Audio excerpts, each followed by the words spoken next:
إن الحمد لله نحمده ونستعينه ونستغفره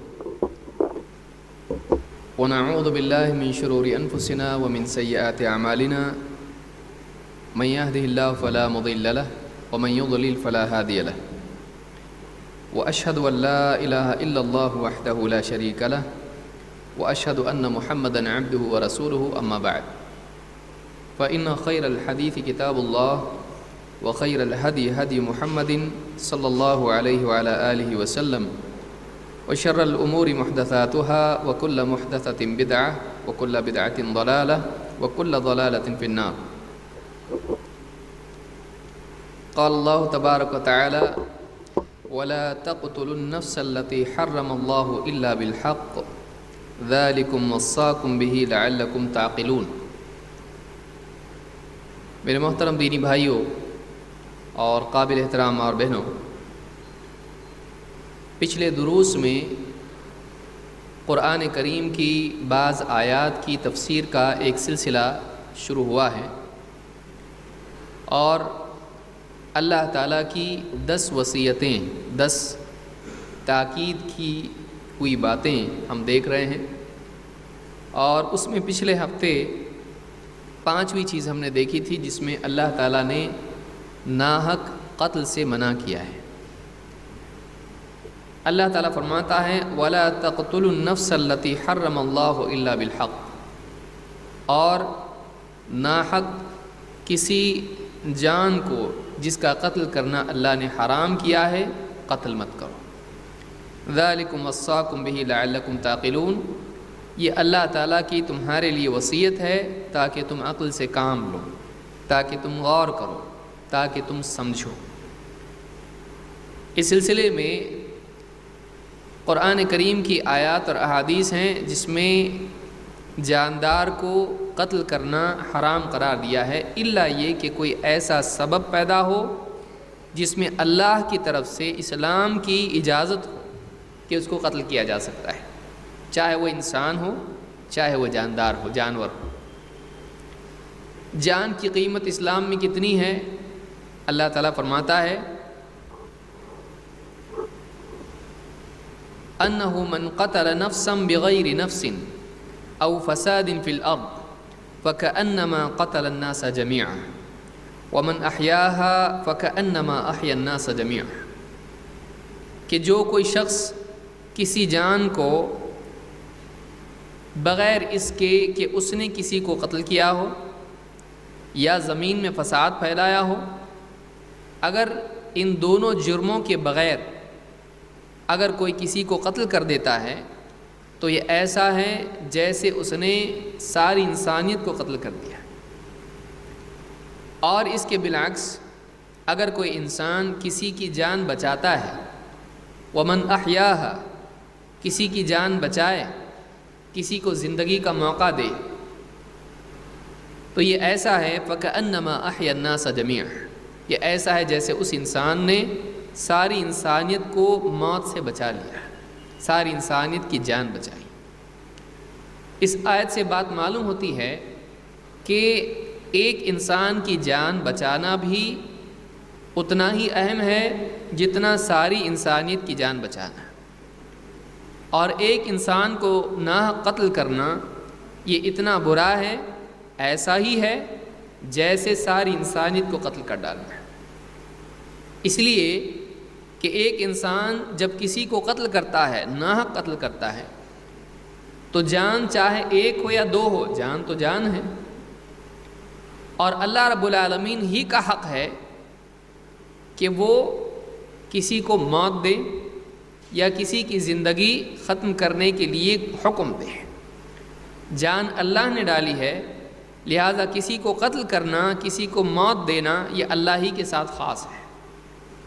لیکن اگر ایک انسان کسی کو قتل کرنے کی حرکت کرتا ہے تو اس کی نیت تو ہے کہ میں اس کو مار ڈالوں، تو اس نے اللہ والا کام، اور اللہ نے جس کو منع کیا تھا اس نے اس کام کا ارتکاب کیا جو اس کے لیے حرام تھا.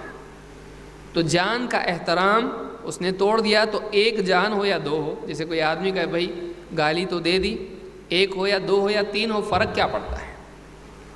کسی انسان نے مثلا کوئی آدمی ہے ماں باپ کو اولاد مثال کے طور پر اگر گالی دے، کوئی آدمی بڑا کے کان پکڑے اس کا کہے تو انہیں 2 گالیاں دی، 2 نہیں دی 1 دی، تو کیا 2 کی بجائے 1 دینے سے 10 کی بجائے 5 دینے سے کوئی فرق پڑتا ہے؟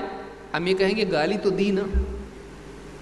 لہٰذا اسی اعتبار سے جان کا جو معاملہ ہے، چاہے 100 جانوں کو قتل کرے یا 4 کو یا 3 کو یا 1 کو، اس نے قتل تو کیا، اس جرم کا ارتکاب کیا جو اللہ نے حرام کیا تھا۔ لہٰذا ایک انسان کو قتل کرنا بھی ویسا ہی ہے جیسے ساری انسانیت کو مار ڈالنا، اور اس کے بالعکس ایک انسان اگر کسی کی جان بچاتا ہے تو یہ اتنا ہی قیمتی ہے، اتنا اعلیٰ ترین کام ہے، گویا کہ اس نے پوری انسانیت کو موت سے بچا لیا، پوری انسانیت کو جینے کا موقع دیا، سب کی جان بچائی۔ لہٰذا اسلام اس بات کی ترغیب دیتا ہے کہ لوگوں کی جان بچائی جائے انہیں قتل کرنے کے مقابلے میں، اس لیے کہ جان محترم ہے، الا یہ کہ کچھ ایسے اسباب پیدا ہوں قتل کیا جائے۔ تو وہ اسباب کیا ہیں؟ وہ حدیث میں اللہ کے نبی صلی اللہ علیہ وسلم نے بیان کیے ہیں۔ اللہ کے رسول صلی اللہ علیہ وسلم فرماتے ہیں لا یحل دم امرئ مسلم، کسی مسلمان کا خون حلال نہیں ہوتا ہے، یشہد ان لا الہ الا اللہ وانی رسول اللہ، جو اس بات کی گواہی دیتا ہو کہ اللہ کے سوا کوئی عبادت کے لائق نہیں اور میں اللہ کا رسول ہوں۔ ایسی گواہی دینے والا کوئی بھی مسلمان، اس کا خون بہانا، اس کی جان لینا، اس کو قتل کرنا کسی بھی حال میں حلال نہیں ہے، الا باحدى ثلاث، ہاں مگر 3 صورتوں ہی میں اس کی گنجائش نکل سکتی ہے۔ کیا ہے وہ؟ النفس بالنفس، جان کے بدلے جان، کسی نے کسی کو قتل کیا، حکومتی سطح پر اس کے قتل کا قصاص لیا جائے گا، اور قانون کی روشنی میں اسلامی قوانین کے نفاذ کے طور پر اس کے بدلے اس کو قتل کیا جائے گا جس نے قتل کیا ہے۔ النفس بالنفس۔ والثیب الزانی،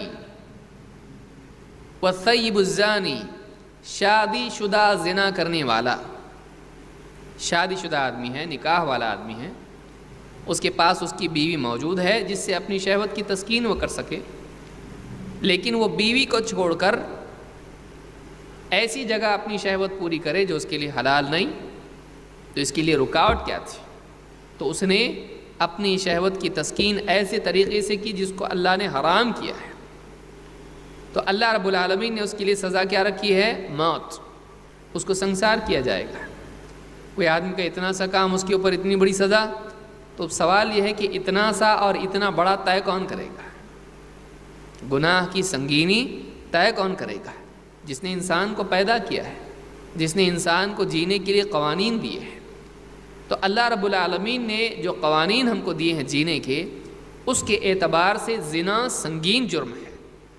اگر شادی شدہ آدمی نہیں ہے، جوان ہے، شہوت کے غلبے میں آ کر اس نے زنا کیا، تو ایسے انسان کے لیے سزا کوڑے برسانا ہے۔ لیکن ایک آدمی اگر شادی شدہ ہے اور پھر بھی وہ زنا کرتا ہے، تو اس کی سزا یہ ہے کہ اس کو سنگسار کیا جائے گا، اس کو رجم کیا جائے گا، اس کو پتھر مار کے موت دی جائے گی۔ تو یہ دوسری سزا ہے، دوسری چیز۔ اور نمبر 3، والمارق من الدین التارک للجماع، المارق من الدین، دین سے نکل جانے والا، دین سے خارج ہو جانے والا، دین اسلام کو چھوڑ دینے والا، اور التارک للجماع، مسلمانوں کی جماعت سے کٹ کے الگ ہونے والا۔ یہ دونوں ساتھ میں ہیں۔ ظاہر بات ہے کہ جو دین سے نکلے گا مسلمانوں کی جماعت سے بھی نکلے گا، یہ نہیں کہ یہ جو ہے شرط اس کے لیے ہو کہ جماعت سے اگر الگ نہیں ہوتا ہے تو پھر دین بھی چھوڑے تو چلے گا، نہیں، یہ اس کا لازمی نتیجہ ہے کہ جو آدمی دین چھوڑ دے گا وہ مسلمانوں کی جماعت سے نکل گیا۔ تو ایسا آدمی، یہ 3 جرم ہیں، ان تینوں جرائم کے نتیجے میں اسلام میں سزائے موت رکھی گئی ہے۔ نمبر 1 قتل کے بدلے قتل، قصاص جس کو آپ کہتے ہیں، اور شادی شدہ زانی، اور نمبر 3 مرتد۔ تو ان تینوں جرائم کے لیے اسلام میں قتل کی سزا ہے۔ کوئی آدمی اگر یہ کہے کہ بھئی تمہارے اسلام کا قانون بڑا سنگین ہے، ٹھیک ہے ہمارا یہ قانون ہے، پسند آیا ٹھیک، نہیں پسند آیا تمہاری مرضی، لیکن اسلام کا یہ قانون ہے۔ اور ہر ملک کا اپنا یہ قانون ہوتا ہے، کچھ چیزیں وہاں پر سنگین ہوتی ہیں، کچھ چیزیں وہاں پر ہلکی ہوتی ہیں۔ اب کوئی آدمی کسی ملک میں جاتا ہے، اس قانون کے خلاف بات کرے، بولیں گے اس کو بھی لو اندر، کیوں؟ ہمارا قانون ایسا ہے۔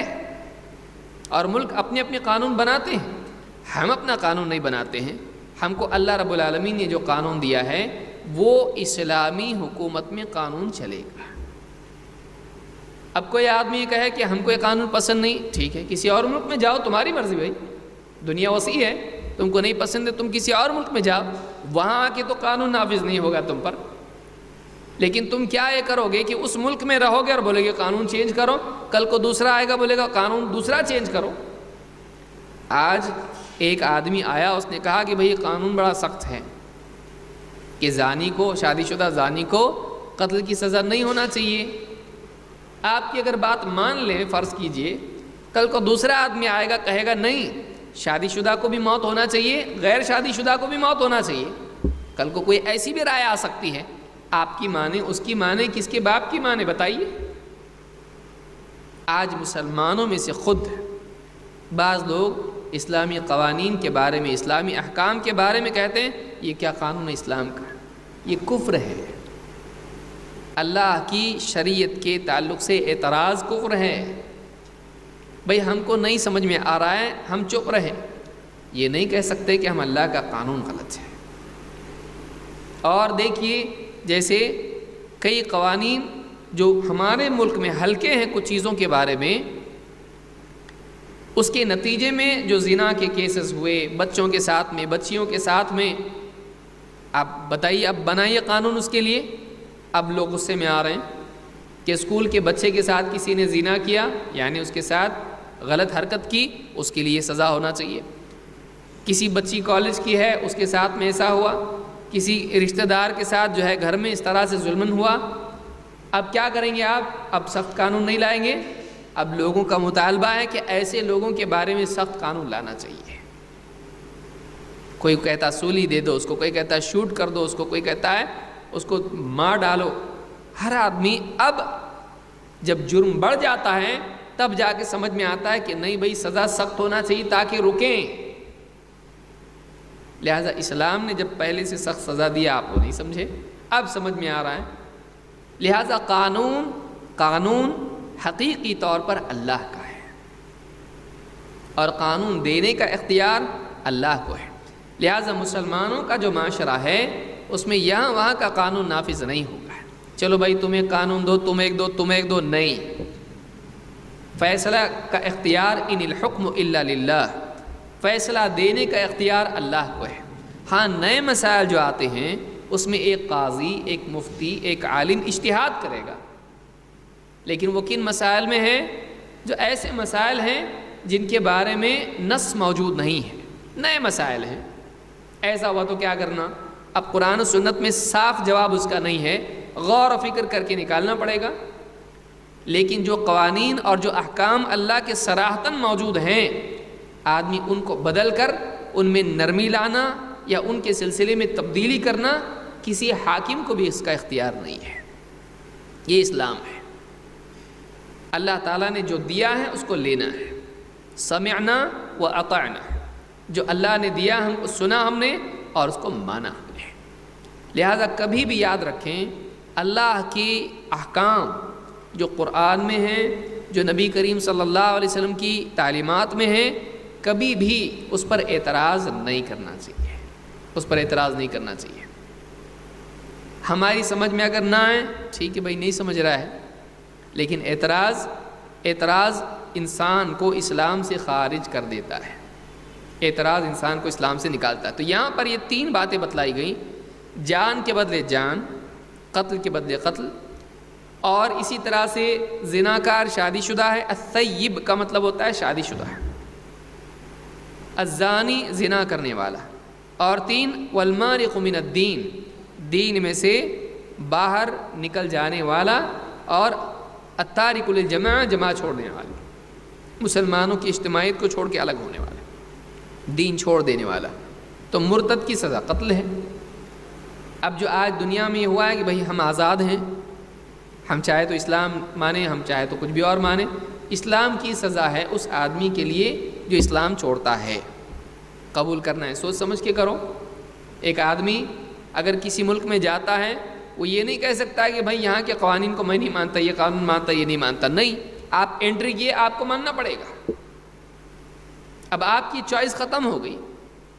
کوئی آدمی، مثال کے طور پر ایک سادہ مثال دیتا ہوں، فریڈم، ایک آدمی اپنے گھر میں بیٹھ کے ڈرگز استعمال کرے، پیسہ کس کا؟ اس کا اپنا، اور نشہ اس کو آیا، اور ڈرگز استعمال کرنے کے بعد عموماً آدمی پڑا رہتا ہے، انجیکشن لگایا وہیں پڑا ہوا ہے، کب ہوش آئے گا معلوم نہیں، آسمان کی سیر کر رہا، وہ جو بھی کر رہا ہے، جب نشہ اترے گا اس کا صحیح ہو گیا۔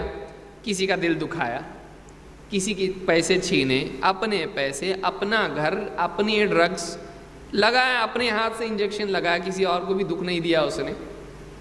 اس کے لیے امریکہ میں اگر معلوم ہو جائے اس کے پاس ڈرگز ہے، کسی بھی ملک میں عموماً پولیس آئے گی، پکڑ کے لے جائے گی، معلوم نہیں کیسی سزا اس کو دے گی۔ کیوں بھائی؟ اب آزادی کہاں گئی؟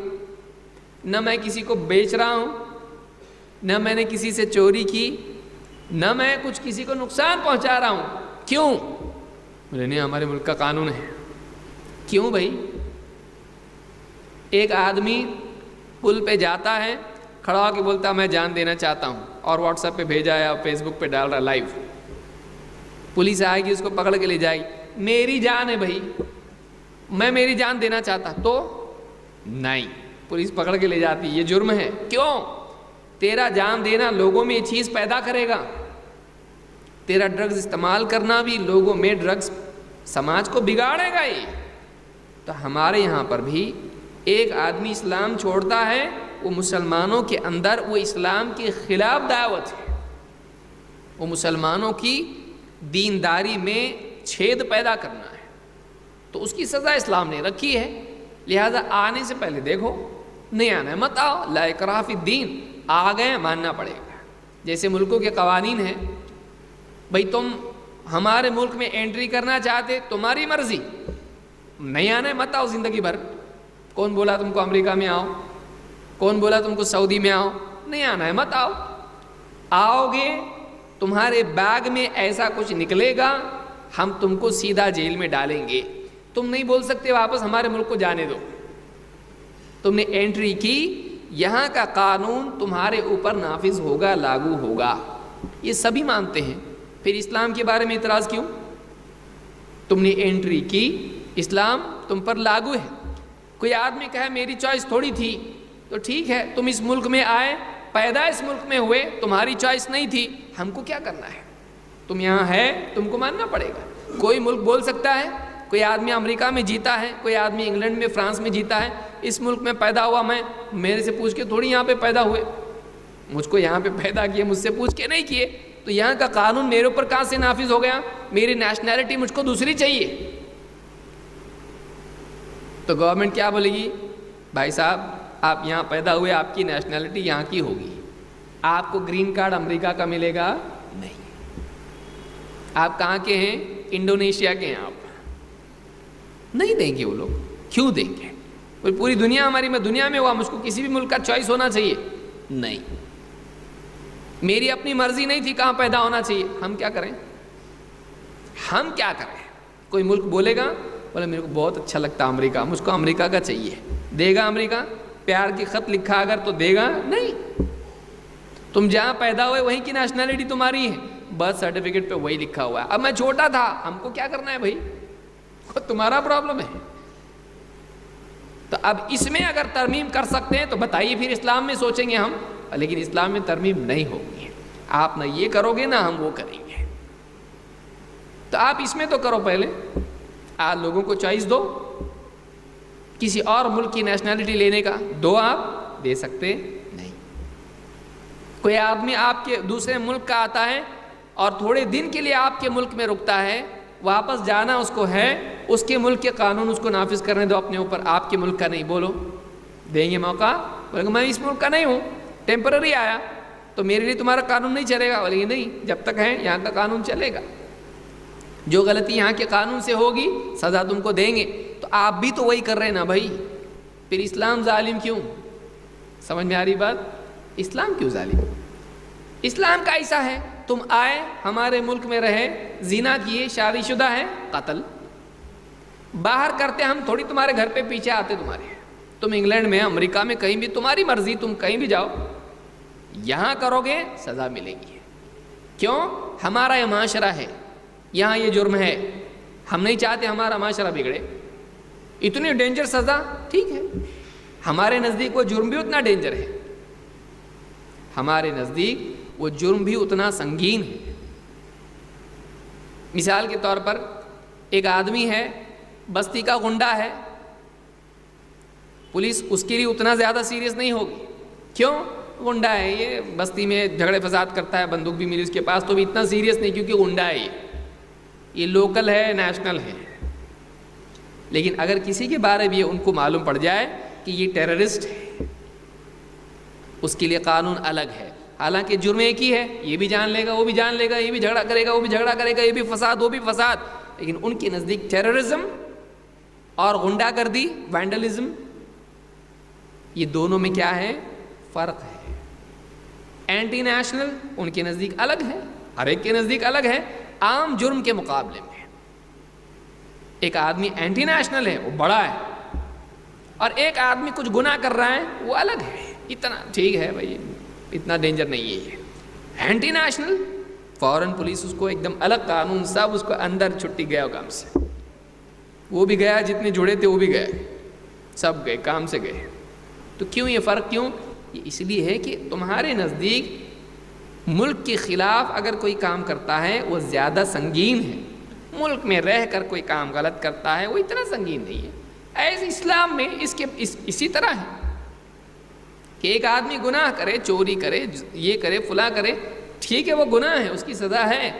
اسلام ہی کے خلاف آدمی کھڑا ہو جائے مسلمان رہ کر، اسلام میں بہت بڑا گناہ ہے، یہ سیریس معاملہ ہے، یہ اسٹیٹ کے خلاف، یہ نیشن کے خلاف بولنے سے بھی بڑا ہے، اس لیے کہ اسلامی اعتبار سے نیشن کئی ہو سکتے ہیں بھائی، ملک کئی ہو سکتے ہیں، لیکن اسلام سب کے اوپر بڑا ہے۔ عرب ہے، فلاں ملک ہے، مصر ہے، اور نہ جانے کتنے ملک ہیں، ان سب ملکوں کے اپنے اپنے علاقے ہیں بھائی، وہاں پر اپنے اپنے حاکم ان کے ہیں، ان سب کے اوپر اسلام ہے، وہ تابع ہیں اسلام کے، تو اسلام ہی کو بول دیں تو ان سے بھی بڑے کو بول دیا، ظاہر بات ہے اسلامی سزا ہے۔ ہاں لیکن وہ آدمی باہر ملک کے ہے کہیں تو وہ ایک الگ مسئلہ ہے، لمبی تفصیل اس کی ہے، لیکن اسلامی حکومت میں اسلامی قوانین چلیں گے، یہ باربیرک نہیں ہے، یہ ظالمانہ نہیں ہے۔ آپ اگر دوسرے ملکوں کے قوانین دیکھیں گے آپ کو وہ سب سمجھ میں آئے گا کہ وہاں بھی کہیں سختیاں ہیں، وہاں بھی معاملات میں سختیاں ہیں، اور اس طرح کے مجرموں کو جب پکڑا گیا امریکہ میں گوانٹانامو بے یا جو بھی اس طرح سے علاقے وہاں پہ بنا کے رکھے، ان لوگوں نے سزائیں دی، انہوں نے بری بری سزائیں دی۔ کیوں؟ یہ جرم نہیں ہے، نیوز میں وہ لیک ہوا پورا، اور بہت اس کو دنیا بھر میں سب لوگوں نے دیکھا۔ آپ بتائیے یہ کیا ہے؟ یہ غلط نہیں ہے؟ ان کو کیا سزا دی گئی؟ کچھ بھی نہیں، کوئی سخت سزا ان کے لیے دی گئی نہیں۔ تو اسلام کو بدنام کرنا اور دنیا میں جو لوگ دوسرے ہیں جنہوں نے جرم اس طرح کے کیے ہیں عالمی سطح پر، ان کے بارے میں لیپا پوتی کرنا یہ صحیح نہیں ہے۔ ہم یہ کہتے ہیں کہ چاہے مسلمان ہو چاہے غیر مسلم ہو، اگر وہ انسانیت کے خلاف جرم کرتا ہے، لوگوں کی جان اور ان کے مال کو نقصان پہنچاتا ہے، یہ غلط ہے، یہ صحیح نہیں ہے۔ یہ نہیں کہ آپ مسلمان کے لیے ایک قانون بنائیں اور جو مسلمان نہیں ہے اس کے لیے ڈھیلا قانون بنائیں، ایسا صحیح نہیں ہے، نہ الٹا صحیح ہے۔ تو یہ جو معاملات ہیں، یہ حدیث میں تینوں باتیں ہم کو بیان کی گئی ہیں، جان کے بدلے جان، اور شادی شدہ زناکار، اور اسی طرح سے اسلام چھوڑنا۔ یہ 3 گناہ ایسے ہیں جن پر اسلام میں قتل کی سزا ہے، اور یہ کب تک ہے؟ قیامت تک ہے، یہ منسوخ نہیں ہوا ہے۔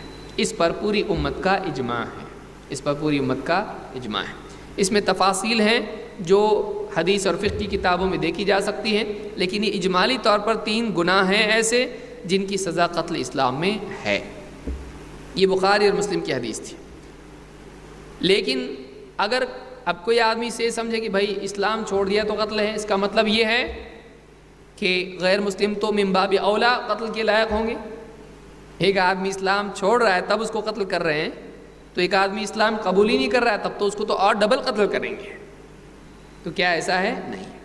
اگر کوئی حکومت مسلم حکومت سے اگر معاہدہ کرتی ہے، پوری گورنمنٹ کا ڈیل ہے مسلمانوں سے، یا کسی شخص سے، یا کسی قوم سے، یا کسی فیملی سے مسلم حکومت کا معاہدہ ہو، ٹریٹی ہو، ان کے ساتھ پیکٹ ہو کچھ، کہ ہم تم کو قتل نہیں کریں گے، ہم تمہارے سے جنگ نہیں کریں گے، ہمارا تم سے تعلق رہے گا، تم تمہارے دین پر، ہم ہمارے دین پر، اگر اس طرح کا کوئی معاہدہ ہوا ہے تو اس کی جان، اگرچہ وہ اسلام کو نہیں مانتا ہے، شرک اور نہ جانے کتنی خرافات اس کے اندر ہیں، لیکن پھر بھی اس کا قتل نہیں کر سکتے، یہ بھی اسلام میں ہے۔ آپ دیکھیے حدیث میں اللہ کے نبی صلی اللہ علیہ وسلم فرماتے ہیں، من قتل معاہدا، معاہد جس سے مسلمانوں نے معاہدہ کیا ہے، تو جس نے کسی معاہد کو قتل کیا، معاہد اور ذمی میں فرق ہے۔ ذمی کون ہوتا ہے؟ جو اسلامی حکومت میں رہے اور اسلام قبول نہ کرے، اور وہ جزیہ دے، اپنی حفاظت کے لیے ایکسپینسز دے، گورنمنٹ ہر ایک سے ٹیکس لیتی ہے، پروٹیکشن دے یا نہ دے لیکن ٹیکس تو لیتی ہے۔ اسلامی حکومت میں بھی اگر غیر مسلم رہتے ہیں تو ان کو اپنی ضروریات کے اعتبار سے اور حفاظت کے لیے ٹیکس دینا پڑتا ہے، اس کو جزیہ کہتے ہیں۔ اگر کوئی اسلامی حکومت میں رہتا اس کو کہتے ہیں ذمی، ذمی۔ اور اگر کوئی اسلامی حکومت میں نہیں ہے، باہر رہتا ہے، لیکن اس نے اسلامی حکام سے، اسلامک گورنمنٹ سے اس نے معاہدہ کیا ہے، چاہے وہ باہر ہو، اسلامی حکومت میں نہیں رہتا، وہ اپنے حساب سے جیتا ہے، لیکن معاہدہ اس کا ہے، چاہے پوری حکومت ہو یا کچھ افراد ہوں، تو ایسی صورت میں ان کو قتل کرنا حرام ہے، ان کو قتل کرنا حرام ہے۔ اسی سے علماء نے یہ فتویٰ دیا ہے کہ اگر کوئی اسلامی حکومت میں اگر غیر مسلم ٹورسٹ آتے ہیں، یا کچھ حکومت کے مہمان آتے ہیں، یا غیر مسلم آتے ہیں دوسرے ملکوں کے، وہ اس حکومت سے معاہدہ کرتے ہیں، اب وہ حکومت ان کی ذمہ دار ہے، اور اگر ان کو کوئی قتل کرتا ہے، اور اگر ان کے ساتھ میں کوئی ان کو اساسن کرتا ہے، یا ان کو پکڑ کے لے جاتا ہے کہیں پر، پکڑ کے رکھتا ہے ان کو بندک بنا کر، تو یہ اسلام میں جائز نہیں ہے۔ کیوں؟ اس لیے کہ اس اسلامی حکومت سے ان کا معاہدہ ہے، یہ ایسا نہیں کر سکتا ہے، ان کی جان بھی محترم ہے۔ کیوں؟ وہ ڈاکیومنٹ سائن کر کے آئے ہیں، لہٰذا گورنمنٹ، اسلامک گورنمنٹ ان کی حفاظت کی ذمہ دار ہے، وہ مہمان ہے اسلامی حکومت میں، ان کی جان اور ان کا مال محترم ہے، لہٰذا کسی مسلمان کے لیے جائز نہیں کہ ان لوگوں کو پکڑے، قید کرے، ان کو جو ہے قتل کرے، اس کے لیے جائز نہیں ہے، چاہے کتنی بہتر تعویل اس کے ذہن میں وہ صحیح نہیں ہے۔ من قتل معاہدا، جو کسی معاہد کو قتل کرتا ہے، لم یرح رائحۃ الجنہ، اس آدمی کو جنت کی خوشبو بھی نصیب نہیں ہوگی۔ وَإِنَّ رِيحَهَا لَيُوجَدُ مِن مَسِيرَةِ 40 عَامًا، حالانکہ جنت کی خوشبو 40 سال کی دوری سے محسوس ہوتی ہے۔ جنت میں گیا نہیں ابھی، باہر سے اتنی خوشبو ہے جنت میں کہ 40 سال کے ڈسٹنس سے جنت کی خوشبو محسوس ہوتی ہے، تو 40 سال کا فاصلے پر بھی وہ نہیں آ پائے گا، جنت سے اتنا دور ہوگا، جنت کی خوشبو بھی نصیب نہیں ہوگی اس کو۔ اس حدیث کو امام البخاری نے اپنی صحیح میں کتاب الجزیہ میں روایت کیا ہے۔ اس سے معلوم ہی ہوتا ہے کہ غیر مسلموں کی جان اسلامی حکومت میں یا اسلامی حکومت کی نگاہ میں معاہد کی جان یہ بھی محترم ہے، اس کو بھی قتل نہیں کیا جا سکتا، اس لیے کہ وہ انسان ہے، اس کی جان ہے، اس نے معاہدہ کیا ہے، اس کی کوئی جنگ نہیں مسلمانوں سے۔ معلوم یہ ہوا کہ اسلام ہر غیر مسلم کے قتل کی بات نہیں کرتا ہے، ہاں جو جنگ چھیڑیں تو پھر تو ہر ملک مانتا ہے اس بات کو۔ بھائی کون سا ملک ہے جو یہ کہے کہ دوسرا ہم سے جنگ چھیڑے ہم کو ان کو قتل نہیں کرنا چاہیے، پیار کرنا چاہیے، گلے ملنا چاہیے؟ کوئی ملک ہے؟ آپ دیکھیے پھر فوجیں کیوں بنائیں، ہتھیار کیوں بنائیں؟ کون سا ملک ہے جس کے پاس ہتھیار نہیں ہے؟ کائے کے لیے یہ ہتھیار؟ ان ہتھیار کا کیا کریں گے؟ کیا کریں گے؟ اس کو کچھ استعمال کریں گے کہ نہیں کریں گے؟ استعمال کرنے کے لیے ہے، اس سے جانیں جائیں گی کہ نہیں جائیں گی؟ جائیں گی۔ تو پھر جب اسلام ہی صرف جو ہے لوگوں کی جان کا دشمن ہے تو آپ کے پاس ہتھیار کیا کر رہے ہیں؟ سوال یہ ہے۔ بولے نہیں، اگر غلط لوگ حملہ کیے، غلط لوگ ان کے ساتھ کوئی ظلم کیے کسی کنٹری کے اوپر، تو بچانے کے لیے پھر کریں گے کیا؟ لکڑی سے تھوڑی لڑیں گے۔ تو یہ تو آپ کو بھی تو سمجھتا ہے نا، تو آپ ٹیررسٹ ہوئے۔ آپ کے پاس دنیا کو ہتھیار سپلائی کون کر رہا ہے؟ کیوبا کون کر رہا ہے؟ کون سا ملک؟ انڈونیشیا؟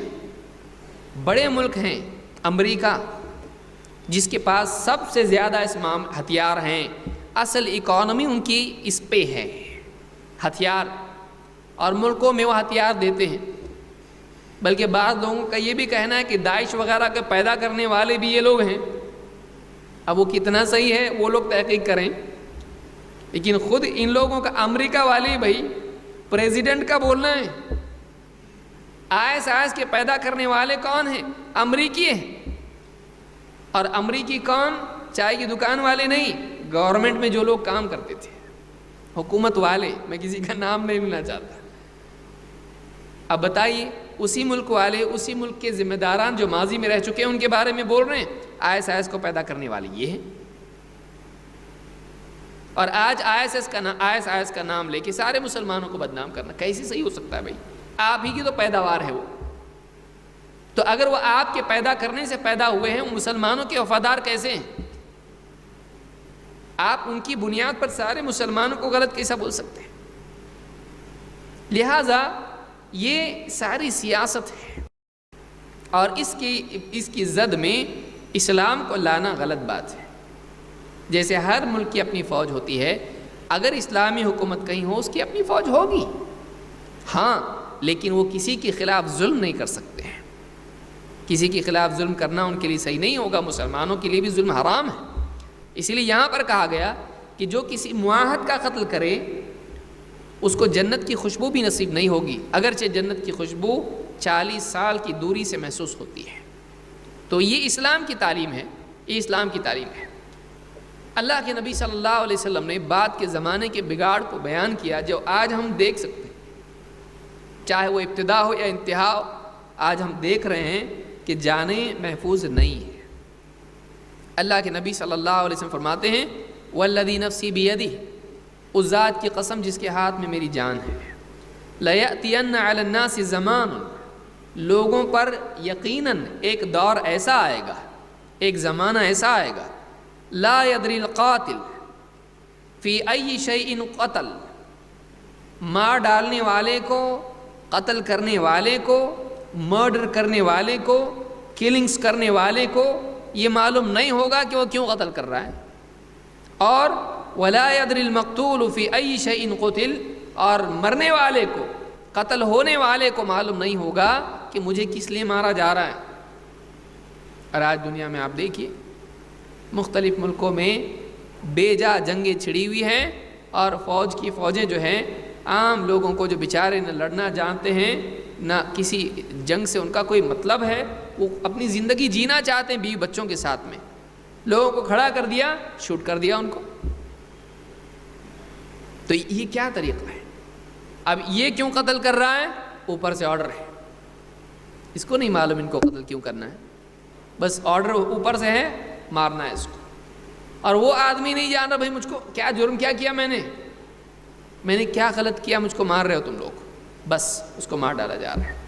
آج کتنے ملکوں کا حال یہ ہے، چاہے جنگی حالات آپ دیکھیں ملکوں کے یا عام حالات آپ دیکھیے، آج جان کی قیمت گھٹ گئی ہے۔ ایک انسان کی زندگی، اس کی حیات کا کوئی احترام آج نہیں ہے۔ تو اس حدیث کو امام مسلم نے روایت کی، جس سے معلوم ہوتا ہے بعد کے دور میں انسان کی زندگی کی وہ قیمت نہیں رہے گی جو واقعی اسلام نے بتلائی ہے، اور اسلام نے اس کو ڈیناؤنس کیا ہے، اسلام نے اس کو پسند نہیں کیا ہے۔ یہ نہیں کہا کہ ہاں بعد میں خوب قتل ہونا چاہیے، اچھی بات ہے، نہیں، پسند نہیں کیا گیا اس کو کہ لوگوں کی جان بے قیمت ہو جائے گی، اچھا نہیں ہے یہ۔ قتل کرنے والے کو معلوم نہیں کیوں قتل کر رہا، قتل ہونے والے کو معلوم نہیں کیوں قتل ہو رہا ہے۔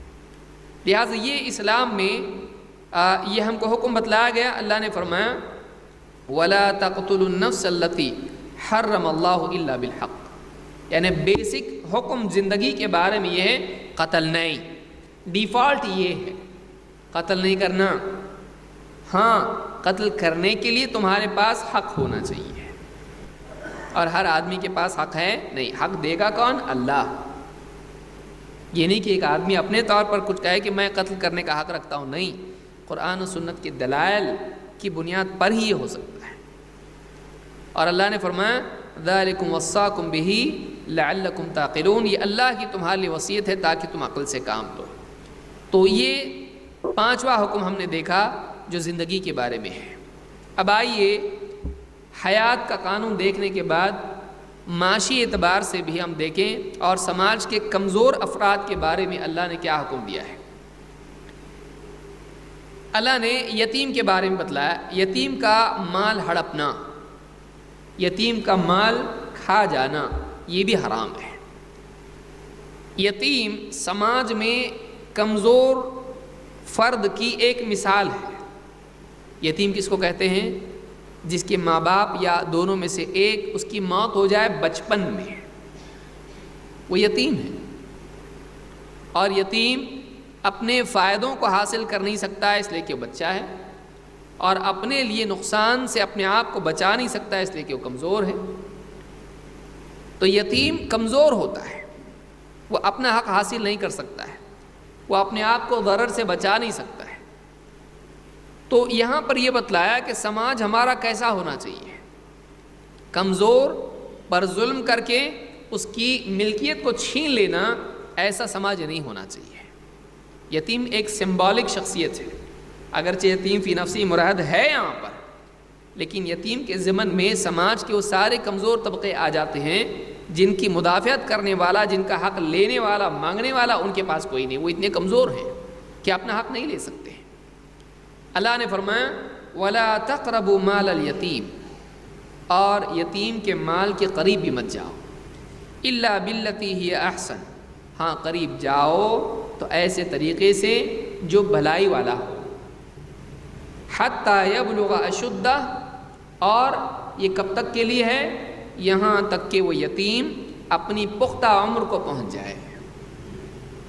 یہاں پر کیا بتلایا گیا؟ نمبر ایک، اصل بات مال کے بارے میں ہے، یتیم کی پراپرٹی، یتیم کی ملکیت، اس کے بارے میں کہا کہ وَلَا تَقْرَبُوا، قریب مت جاؤ، کس کے؟ یتیم کے مال کے، اس میں کسی قسم کا تصرف مت کرو، اس مال کو اپنے لیے استعمال مت کرو، إِلَّا بِالَّتِي هِيَ أَحْسَنُ، اگر اس مال کے قریب جاتے ہو یعنی اس میں مداخلت کرتے ہو تو وہ تصرف اور مداخلت بھی اس یتیم کے بینیفٹ کے لیے ہونا چاہیے۔ مثلا یتیم کا مال ہے، ماں باپ مر گئے، چچا کے پاس ابو ہے، اور ماں باپ پراپرٹی چھوڑ کے گئے، ایک ہی بچہ ہے اور کوئی ہے نہیں۔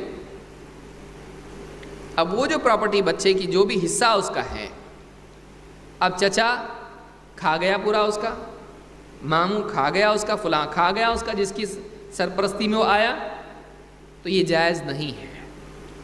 اب یہ بھی نہیں کہ وہ مال ویسے کہ ویسا رکھا رہا اور جتنا کہ اتنا ہی رہا، یہ بھی نہیں، بلکہ وہ اس کے لیے جائز یہ ہے، دو صورتیں اس میں، ایک کہ وہ جو مال یتیم کی جو پراپرٹی ہے اس پراپرٹی کو کسی اچھے بزنس میں لگا دیا اور اس کو بڑھایا، اور بڑھا کر جب یتیم جوان ہوا تو 1 لاکھ کے 10 لاکھ بنا کے دیے، بینک میں رکھ کے نہیں، تجارت میں لگا کر۔ تو اس مال میں اس نے تصرف کیا اس یتیم کی اجازت کے بغیر، لیکن اس مال کو نفع کے ساتھ بڑھا کے اس کو دیا، تو یہ تصرف جائز ہے۔ نمبر 2، اگر یتیم کی پرورش کر رہا ہے تو ظاہر بات ہے کہ یتیم پر خرچ بھی ہوگا، اس کا ایجوکیشن، اس کا کھانا پینا۔ اب اگر اس کی واجبی ضروریات جو ہیں، اگر اس کی پرورش کرنے والا اس کے مال میں سے لے کر ضرورت کے مطابق کچھ مال لیتا ہے جو اس پر وہ خرچ کر رہا ہے، تو اس کے لیے اس کی گنجائش ہے، تو سرے سے حرام بھی نہیں کیا، ورنہ کوئی یتیم کو پالن پوشن کرے گا ہی نہیں اس کا، کہ بھئی کون مصیبت لے، یہ بہت زیادہ دل والا ہے، پیسے والا ہے، وہی سوچے گا۔ ویسے بھی پیسے رہ کے سنبھالنا مشکل ہے۔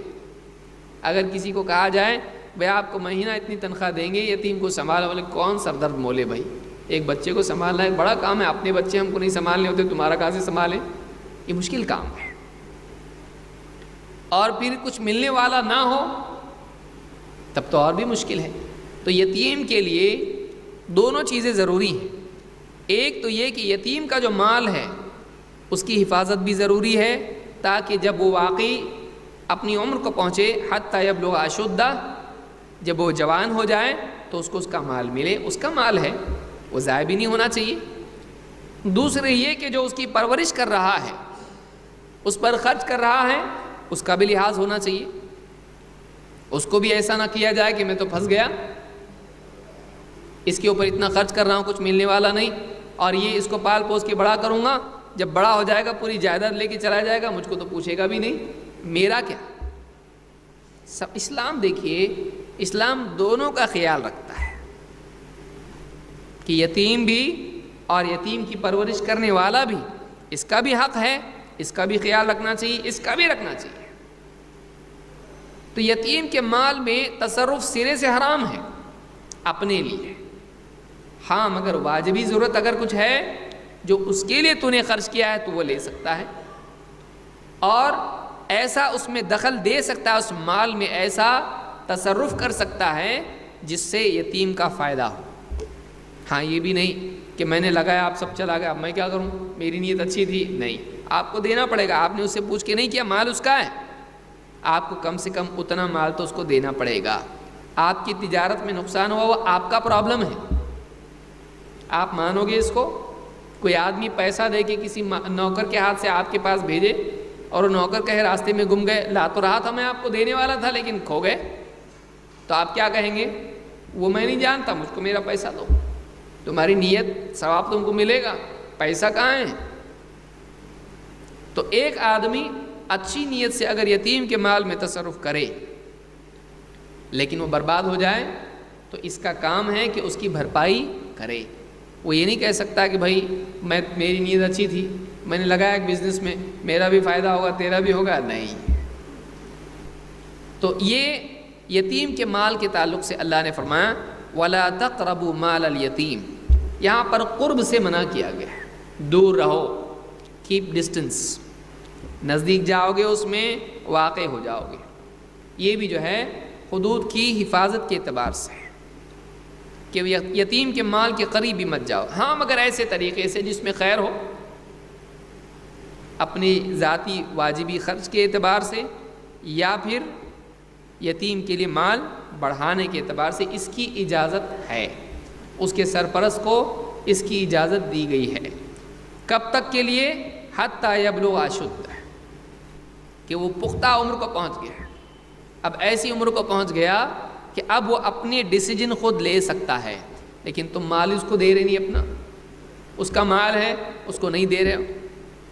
تو بعض اوقات انسان کسی چیز کو اس کے حوالے کیا جاتا ہے، اس کو سنبھالو، اور انسان کی کمزوری یہ ہے کہ لیتے وقت تو لے لیتا ہے لیکن دیتے وقت دیتا نہیں، دینے کے وقت میں نہیں دیتا ہے۔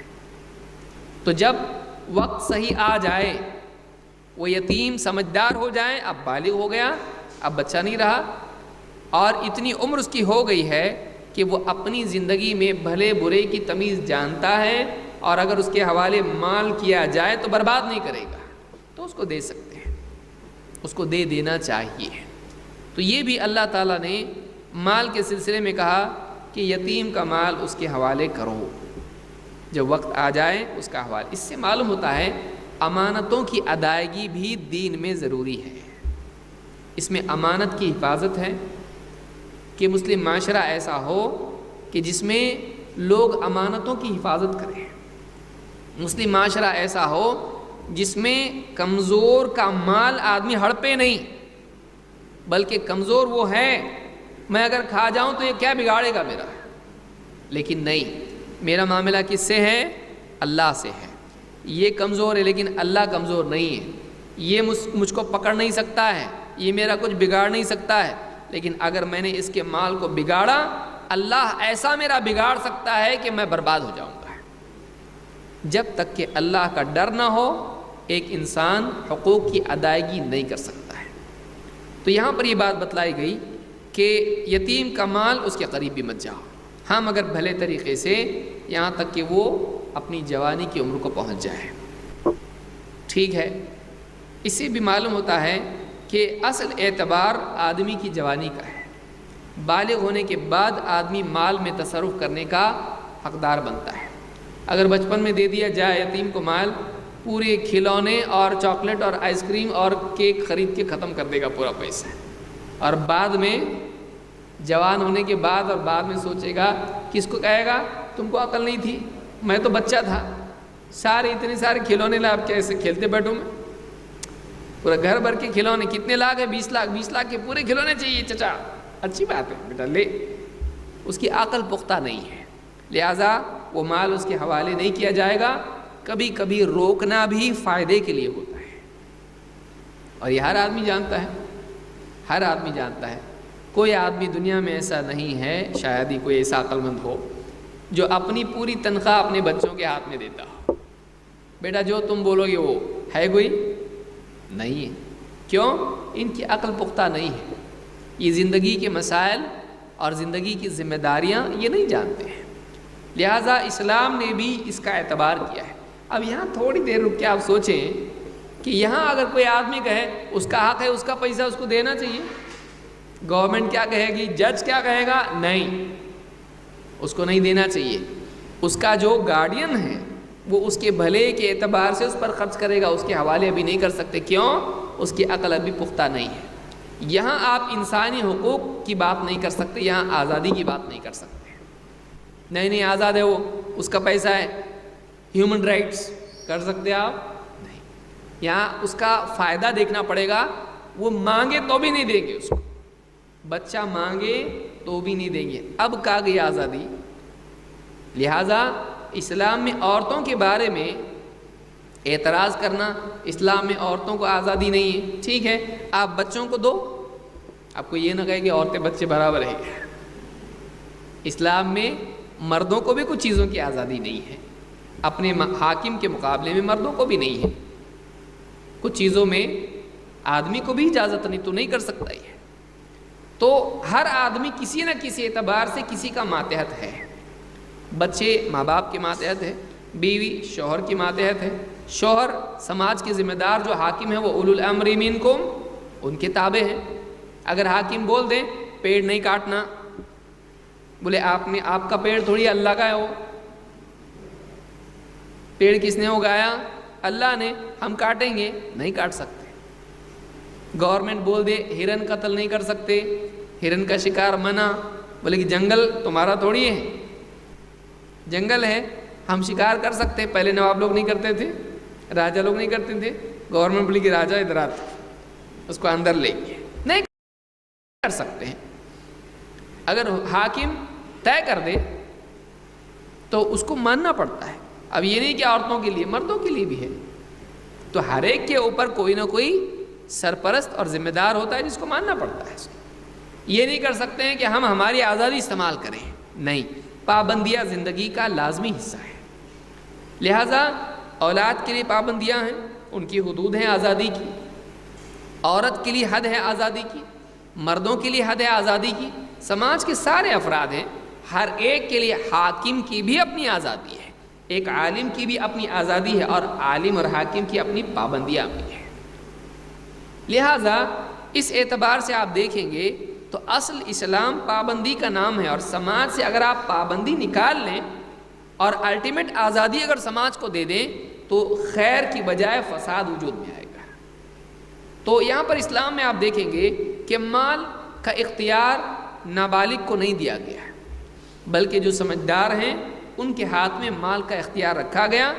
ہاں، ان کو یہ کہا گیا کہ تم اس میں بھلے طور پر تصرف کرو، اور جب یہ بالغ ہو جائیں، پختہ ہو جائیں، تب ان کو دو، تب ان کو ان کا مال دو، یہ ان کی بھلائی ہے۔ آپ دیکھیں کتنی خیر اس کے اندر ہے، مال کی حفاظت بھی ہے اور سنبھالنے والے کی رعایت بھی ہے، اور پھر وقت آنے پر اس کو اس کا مال لوٹانا بھی ہے۔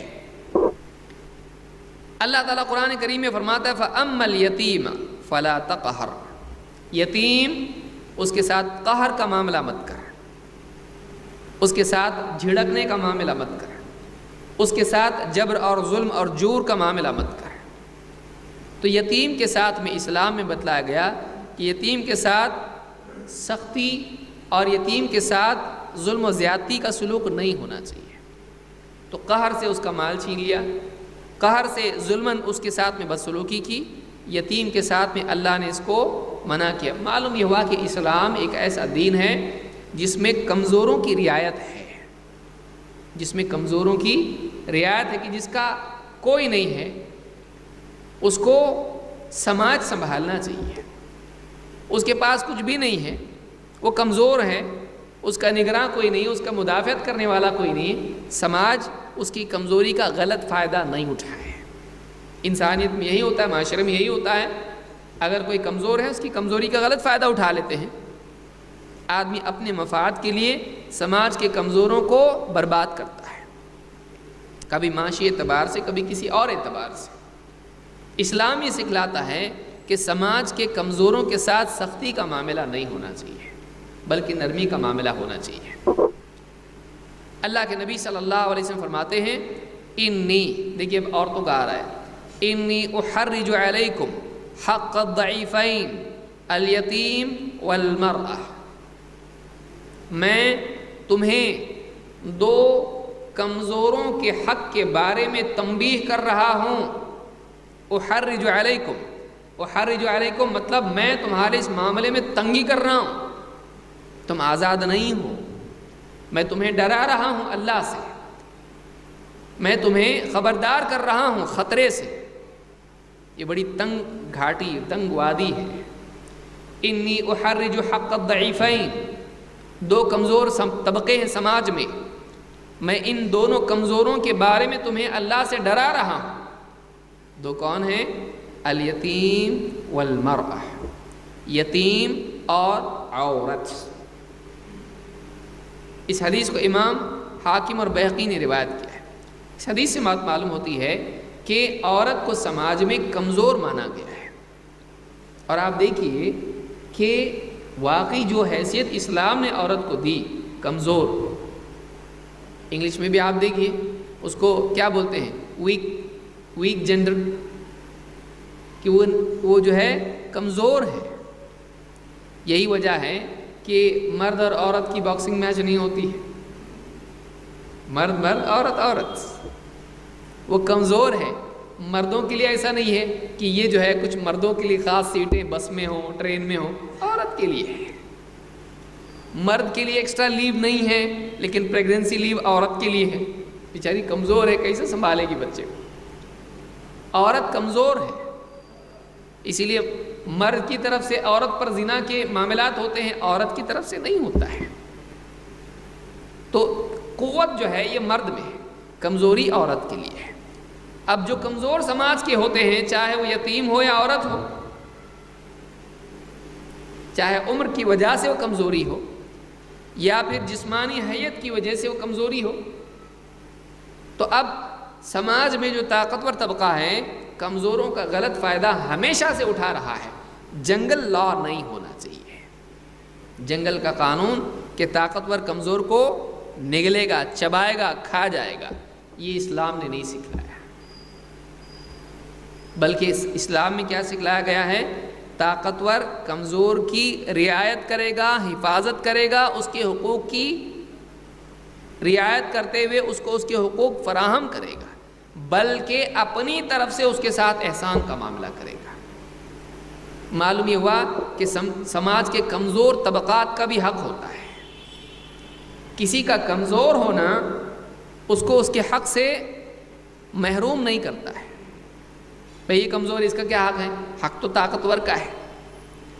Might is right, survival of the fittest. اسلام میں ایسا نہیں ہے۔ اسلام یہ ہے کہ طاقتور کے ساتھ ساتھ کمزور کو بھی جینے کا اتنا ہی حق ہے جتنا طاقتور کو ہے، چاہے وہ کمزوری جسمانی ہو، معاشی ہو، چاہے وہ عقل کے اعتبار سے کمزوری ہو۔ کہ کوئی مجنون ہے، آپ اس کا مال کھا جائیں، بولے اس کو کیا فائدہ ہوتا ہے، یہ تو عقل ہی نہیں، اس کو پیسے کی قدر ہی نہیں، میں کھا گیا، مجھ کو بہت قدر ہے، تھینک یو بھی بول دیا اس کو، آپ نہیں کر سکتے۔ وہ کمزور ہے عقل کے اعتبار سے، مالی اعتبار سے، جسمانی اعتبار سے، صنف نازک جس کو کہتے ہیں، تو وہ کمزور ہے، لیکن اس کی کمزوری اس کو اس کے حق سے محروم نہیں کر سکتی ہے۔ آپ یہ نہیں کہہ سکتے تم کمزور اس لیے اپنے حق سے حق دستبردار ہو جاؤ، نہیں، اس کا حق ہے۔ اسی لیے کہا انی احرج علیکم حق الضعیفین، دو کمزور طبقے سماج کے ہیں، ان کے حق کے بارے میں میں تمہیں خبردار کرتا ہوں، ڈرا رہا ہوں، دھیان دو ان کا، ان کے بارے میں لاپرواہی مت کرو۔ کون؟ الیتیم والمرأہ، یتیم اور عورت، یہ نہیں کہا یتیم اور بیوہ، بیوہ بھی ہے، عورت بیوہ بھی ہو سکتی ہے، مطلقہ بھی ہو سکتی ہے، بیوی بھی ہو سکتی ہے، وہ بیوہ بھی ہو سکتی ہے اور بیوی بھی ہو سکتی ہے، اس کے حق کی بھی رعایت ہے اور اس کے حق کی بھی رعایت ہے۔ یہ نہیں کہ کوئی بیوہ ہے اور اگر نکاح نہیں کر رہی ہے تو اس کے بارے میں شبہ کرنے لگے لوگ، اس کے بارے میں غلط باتیں کرنے لگے لوگ۔ کوئی بیوہ ہے اگر اپنے یعنی نکاح کرنا چاہتی ہے تو لوگ سماج اس کو بولیں کہ دیکھو بچوں کو چھوڑ کے نکاح کر لیا اس نے، اب بچوں کا کیا ہوگا معلوم نہیں ہے، کیسے سنبھال پائے گی بچوں کو۔ تو ایک بیوہ سماج کی ہے یا ایک عورت سماج کی، چاہے وہ ماں کی صورت میں ہو، چاہے وہ بیٹی کی صورت میں ہو، بیوی کی صورت میں ہو، بہن کی صورت میں ہو، یا عام عورت، اسلام نے اس کو حق دیا ہے۔ اس حدیث سے بات معلوم ہوتی ہے کہ اسلام نے عورت کو حق دیا ہے، اور اسلام نے عورت کو جو محدودیت دی ہے وہ اس کی کمزوری کی وجہ سے ہے۔ تو یہ مت کر، تو آپ اپنے گھر میں کیا کرتے ہیں، آپ کا ایک بیٹا بڑا مضبوط ہے اور ایک بیٹا ہمیشہ بیمار رہتا ہے، اگر بوجھ اٹھانا ہو تو آپ کس کو کہیں گے، کمزور کو، بیمار کو؟ نہیں، آپ اس کو کہیں گے جو مضبوط ہے۔ اب وہ جو کمزور ہے اگر یہ سمجھے کہ میرا شرف نہیں ہے گھر کے اندر کچھ بھی، میری عزت ہی نہیں ہے، صوفہ اٹھا کے لانے مجھ کو نہیں بولے، کرسی اٹھانے مجھ کو نہیں بولے، فریج اٹھا کے لائے مجھ کو نہیں بولے، اے سی لانے مجھ کو نہیں بولے، سب اسی کو بولتے ہیں، تو ماں باپ بولیں گے بیٹا تو کمزور ہے، تو بیمار ہے، تیری رعایت کر کے ہم تجھ پر یہ ذمہ داری نہیں ڈال رہے ہیں، یہ طاقتور ہے، اس کو ہم کام دے رہے ہیں، وہ باہر جا رہا لا رہا، تو بیٹھ پلنگ پہ بیٹھ کے رہ، تو آرام سے، تو بیمار ہے، وہ کہے دیکھو قید کر دیا مجھ کو، مینٹالٹی غلط۔ عورت جو ہے اس کو قید نہیں کیا گیا ہے، اس کی کمزوری کی وجہ سے معاش کی بھاگ دوڑ اس پر نہیں ڈالی گئی، جنگل میں مت جا تو گھر پہ بیٹھی رہے، وقرن فی بیوتکن، تو گھر پہ بیٹھ، شوہر تیرا اگر گھر میں شادی سے پہلے ماں باپ ہے تیرا، بھائی ہے تیرا، وہ جا کے لائے گا اور تیری ضرورتیں پوری کرے گا، تجھ کو جانے کی ضرورت نہیں ہے، تو کمزور ہے، تیری عزت کا خطرہ ہے، تیری کمزوری کا مسئلہ ہے، تو مت جا، تو بیٹھ گھر پہ، یہ کرے گا۔ اب اس کو الٹا اگر سمجھا جائے تو ہر چیز کو الٹے سمجھ سکتے، بھی بچے بھی بولیں گے، بچوں کو بولے اسکول کو جاؤ، ہم لوگ کمانے جاتے، بچے بولیں گے ہم بھی کمانے کو آنا چاہتے، گورنمنٹ نے اس پہ قانون لاگو کر دیا کہ بچے پڑھیں گے، کما نہیں سکتے، اب بچے بولیں کہ ہم کو کمانے کا حق ہی چھین لیا ہمارے سے، میں چاہتا تھا ہوٹل میں کام کروں، لیکن دیکھو گورنمنٹ نے قانون بنا دیا. اب اس کو اس نگاہ سے وہ دیکھے، اس کو ظلم دکھائی دے گا. بھائی آپ کا دیکھنے کا زاویہ کیا ہے؟ آپ دیکھیے ایک بچہ بولے میرے ماں باپ کو میری ضرورت ہے، میں نہیں پڑھنا چاہتا. بھائی میں چھوٹا بچہ ہوں، ٹھیک ہے، میں 8 سال کا ہوں، 10 سال کا ہوں، میں ہوٹل میں کام کرنا چاہتا ہوں، کیوں نہیں؟ اب آپ یہ کہیں گے اس کی آزادی چھینی؟ نہیں، گورنمنٹ نے قانون بنایا ہے کہ بچے کام کرنے والے ناٹ الاؤڈ. کیوں؟ اب کہاں گئی آزادی؟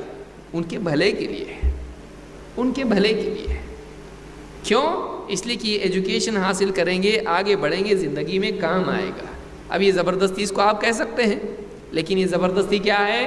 ان کے بھلے کے لیے ہے. یہ کیسے سمجھ میں آتا اور اسلام کا کیوں سمجھ میں نہیں آتا؟ یہ کیسے سمجھ میں آ جاتا ہے؟ اسلام کا کیوں نہیں؟